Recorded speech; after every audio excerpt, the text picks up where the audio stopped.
What was the tipping point in bringing you to Boston? I think, really, like at the end of the day, it was the chance to go out there and win and compete for a World Series. I just felt like, with the moves that they had put together, the job that Ben had done, and talking to John Farrell, and I just felt like it was the best chance from the teams that were interested for me to go out there and win. What worried you about going to Boston?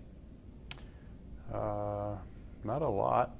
Yeah, I really wasn't. I know people talk about going to the American League or the AL East and all those kind of things, but I was never worried. I was more excited than anything. Really? Did you talk to some guys like Millar that had played in Boston? Yeah, I mean, he was probably the strongest pusher for it, and you just talked about what a great place it is to play. And I can see that. I've been across the field, and I always enjoyed it. I'm a baseball fan, so I enjoyed watching it from the other side, and just thought, man, that would be really cool to play on that side of the field. I remember you telling me that when you were a kid, you weren't the hockey player, you were the baseball guy. What did you take, like 40 minutes on a boat and then like 20 minutes on a bus or something to get to practice? Yeah, from pretty much the time I was 15 on, I was a 40-minute ferry ride a couple days a week, and then on the weekends and taking a bus in, and I just loved it. I've wanted to be a baseball player since I was a little kid, and I always said I skated like Happy Gilmore, so my pipe dream of a hockey player, wasn't quite there, but I just love baseball and still do. One of the things that you mentioned it a little bit, but found that so much has been made out of American League East. How comfortable were you pitching in Texas last year down the stretch? Yeah, you know what? After I came over, I think two of my first 3 starts weren't very good. I gave up like 16 runs. And then after that, I just settled in and started to make better pitches. It takes that learning curve of probably learning to know the hitters a little bit more than anything. I'd faced a lot of the guys, even younger guys that I hadn't faced in the past or whatever things. So as you start to go through that, you realize that you just have to bear down. You don't face the pitcher. You face a DH, and the DH is usually a pretty good hitter. So you never have that break in the lineup where you just kind of get a little bit of a breather. You just have to keep making pitches. I loved it. I enjoyed my time in Texas. It was great. What a first-class organization and a great place to play. It really was, and looking forward to the next challenge. Well, after those first 2 starts, your next 10 starts, 7 of them were quality starts. So pitching in a good hitter's ballpark and with a team that scores a lot of runs, you obviously adjusted pretty well. Yeah, I just felt like, like I said, I think it really does. Sometimes we like to make the game harder than it is, but it really just comes down to making one pitch at a time and executing that pitch. And if you can execute a bunch of quality pitches that no matter who you're facing, what lineup you're facing, you're going to get outs. And I found just doing a better job of that as I went down the stretch. I find it interesting that after you had the Tommy John surgery in 2003, when you were traded down the stretch to Cincinnati, and then you had the Tommy John surgery, when you came back, you immediately went to being a closer. How difficult was that? Yeah, it was an adjustment. It was kind of my doing in a way, as far as got the ball rolling on it. I remember coming back in 2004, with the Cubs, we had 5 healthy starters. And I just talked to Dusty and Jim Hendry and just said, listen, I'm healthy. If you want me to pitch out of the bullpen, I'll do that.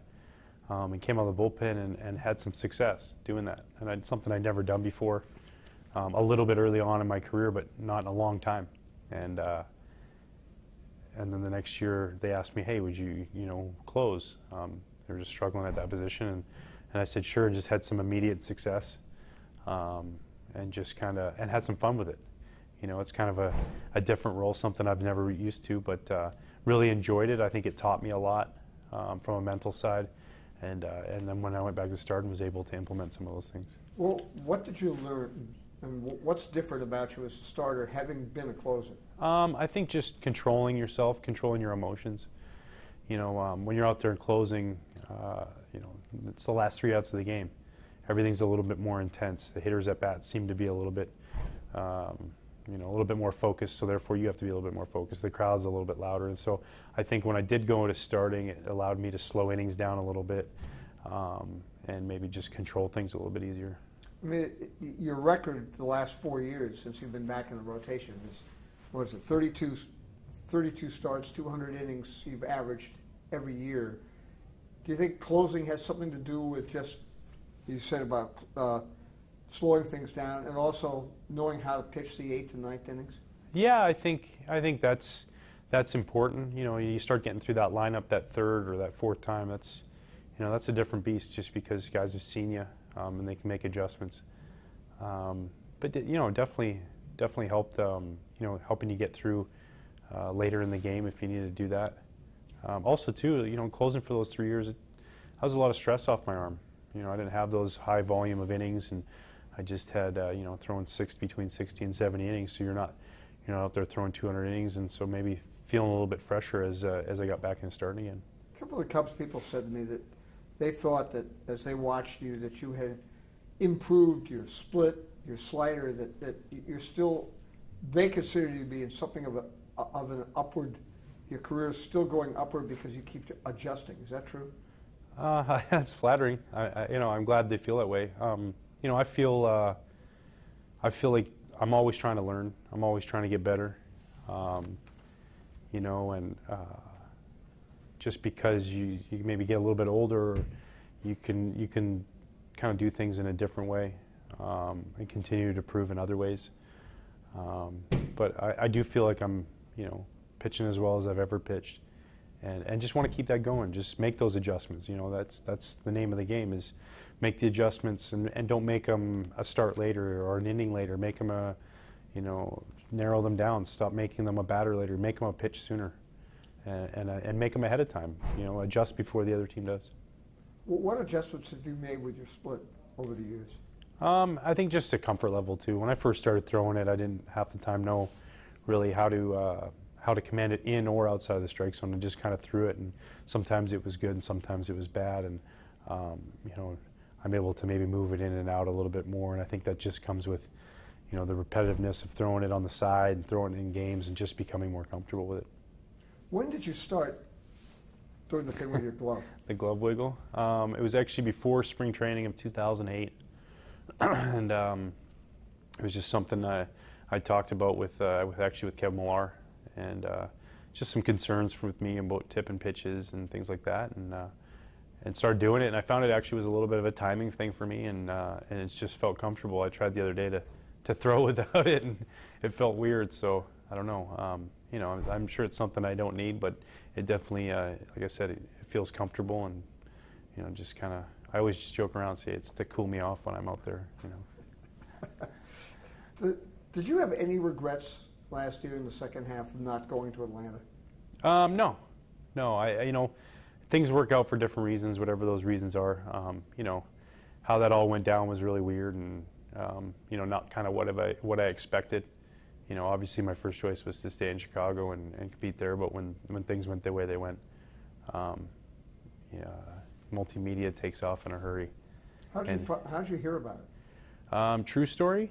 I got back from a morning out in Pittsburgh. I was just laying down to rest a little bit before I went to the field. It was about 11:30 or 12 o'clock, and I'd kind of got wind that they were interested and said, I'd like to think about it. And I laid down and watched some TV, fell asleep for a little while, and I woke up with like 40 messages and everybody telling me that I'd been traded to the Braves.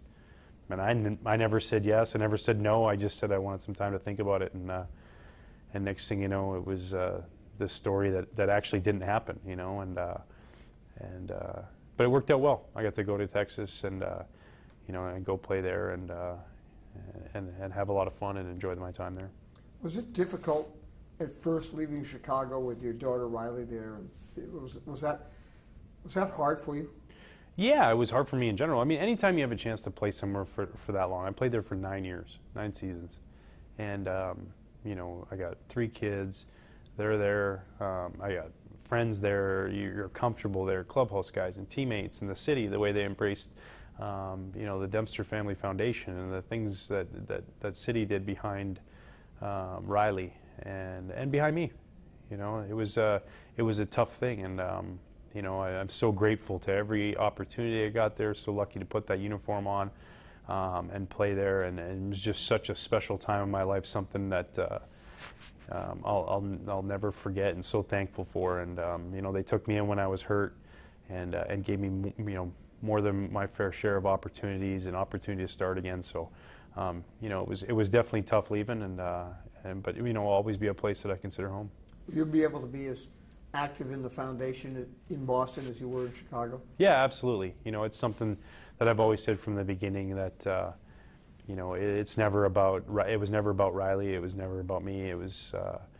It's always about the kids with 22Q, and no matter where I'm going to be playing, it's always going to be something that's so close to my heart, and something that's been so great already. I mean, you know, she's only going to be 4 here on April 1st, and she's already made a difference in so many little kids' lives, saved lives, just through things that she's been able to do, and as the foundation's been able to do, and it's been remarkable.